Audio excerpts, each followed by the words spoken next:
প্রায় ১ বছর পর আমার প্রিয় দুটি মানুষের সাথে দেখা, তাদের সাথে যে আমার কত সুন্দর সুন্দর স্মৃতি রয়েছে তা বলা বাহুল্য। এই ব্লগটা আমার কাছে অনেক বেশি স্পেশাল। উইদাউট এনি প্ল্যান আমি এই ব্লগটা করেছি। আমার আগে থেকে কোনো প্রকার প্ল্যান ছিল না এই ব্লগটা করার। তো আজকে আমরা ৩ বান্ধবী মিলে কি কি করলাম সেগুলো তোমাদের সাথে শেয়ার করবো ছোট্ট করে। সো হ্যালো এভরিওয়ান, আসসালামু আলাইকুম, আমি নীল। অ্যাট ফার্স্ট ভেবেছিলাম আমাদের বাসায় মিট করবো, বাট আমার ফ্রেন্ড সুমাইও বললো তোমরা আমার বাসায় চলে এসে নতুন বাড়ি করেছি সেটাও দেখে যাও। সো যেই কথা সেই কাজ, আমি আমার আরেকটা ফ্রেন্ড মিলে চলে গেলাম সুমাইয়াদের বাসায়। আমরা সুমাইয়ার বাগান থেকে কিছু ফুল নিয়ে ভিডিও করছিলাম, আর আমার ফ্রেন্ড হ্যানা এখানে কানে ফুলগুলোর উপরে ঢং করছিল।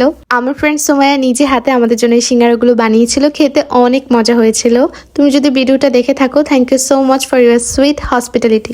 যদিও আমাদের খাওয়ার দিকে এত মনোযোগ ছিল না, গল্প করতে করতে পুরোটা সময় কেটে গিয়েছিল, কিন্তু এত কিছুর মাঝেও আমার ফ্রেন্ড হ্যানা ঢং করতে ভোলেনি। ও কিন্তু ভীষণ ঢঙ্গি, ও যেখানে যায় সেখানেই ঢং করে। আমার ফ্রেন্ডের চাইল্ডহুড ক্রাশ হচ্ছে এই আদি, ঠিক যেন লাভ স্টোরির হিরো। ওই সময় ও ছবিগুলো প্রিন্ট করেছে, এখনো ওর কাছে আছে, কত যত্ন করে রেখে দিয়েছে দেখো। একেই তো বলে ট্রু লাভ।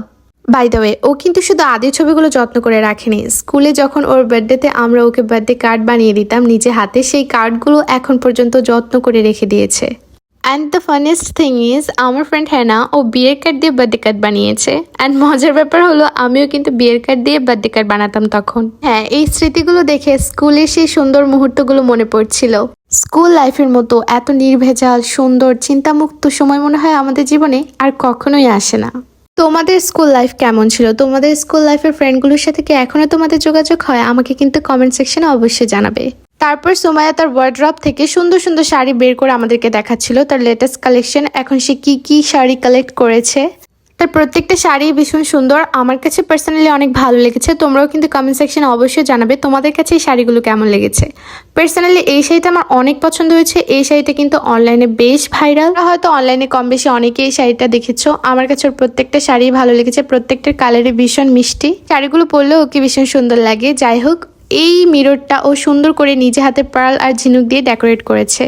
তারপর আমি আর হ্যানা ওকে সাথে নিয়ে ছাদে চলে যাই, ছাদটাও একটু ঘুরে আসবো বলে। ওইখানে গিয়ে দেখো অনেক সুন্দর সুন্দর গাছ লাগিয়ে রেখেছে। এখানে সুন্দর একটা নয়নতারা ফুলের গাছ ছিল, ফুলও ফুটেছিল, প্লাস এখানে একটা কাঁচামরিচের গাছ ছিল, কাঁচামরিচও হয়েছিল। সবচেয়ে মজার ব্যাপার কি জানো, ছাদ থেকে ও ডাব পারতে পারবে। এটা ভীষণ ইন্টারেস্টিং, তাই না? এখানে কাঠগোলাপ ফুলের গাছ ছিল, বাট ফুল ফোটেনি। এখানে শিউলি ফুলের গাছ ছিল, কলি ছিল, ফুল হয়তো সকালবেলা ফুটবে। সবকিছু মিলিয়ে ওই দিনটা এত বেশি সুন্দর ছিল, আর সময় যে কি দিয়ে চলে গিয়েছিল বুঝতেই পারিনি। 3 জন একসাথে হলে যা হয় আর কি।